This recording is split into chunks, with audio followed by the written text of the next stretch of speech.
अगर आप 15% डिस्काउंट दोगे तो ही we can finalise the order, otherwise we have to look for somebody else. सुना सुना सा लग रहा है, ऑलमोस्ट हर नेगोशिएशन में ये तो होता ही। परचेसर तो मांगेगा ही डिस्काउंट, पर what if I tell you you won't have to give a discount in this situation or any other situation as well? How? Let's see. I am Milind Bibikar. For past 10 years I have helped dozens of engineering and manufacturing companies to handle price negotiation without compromising their margins. जो मैं बताने वाला हूँ वो theory नहीं, tested methods है, so you can use them for your business. Firstly, shift the conversation from price to value. अगर बात प्राइस के ऊपर होगी तो पूरा डिस्कशन प्राइस पे ही होगा, वैल्यू पे नहीं। When a client asks for 15% discount, he knows how to play his game.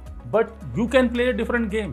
Discuss how your solution can save them money, effort or time. जैसे कि you can save up to 50 lakhs in operations annually. You can also highlight being a trusted partner with a good track record of on-time delivery and seamless after-sales service. Believe me, good prospects value that more than anything. Secondly, never try to justify your price. Always enhance your value proposition. जैसे सब्जी मंडी वाला करता है, आपको वो बाकी सब्जी पे भाव कम नहीं करेगा, वो आपको बदले में थोड़ा सा एक्स्ट्रा धनिया दे देगा. This works because they want a little something extra than what you offer. You give them that, but not at the cost of your original price. One of my clients added AMC visits instead of reducing prices, making their offer more attractive. Lastly, and most importantly, learn to walk away confidently.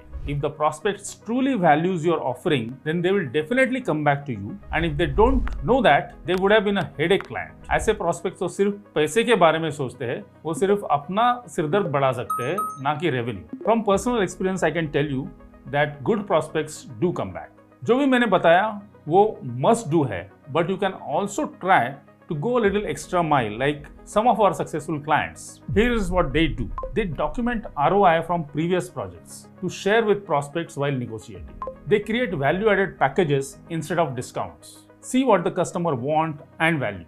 They also work on delivering on time, which maintains a good track record and credibility in the market. If you want to learn more about this, I have a video on achieving on-time delivery. You will find it somewhere in the comments. I hope this helps you. See you soon.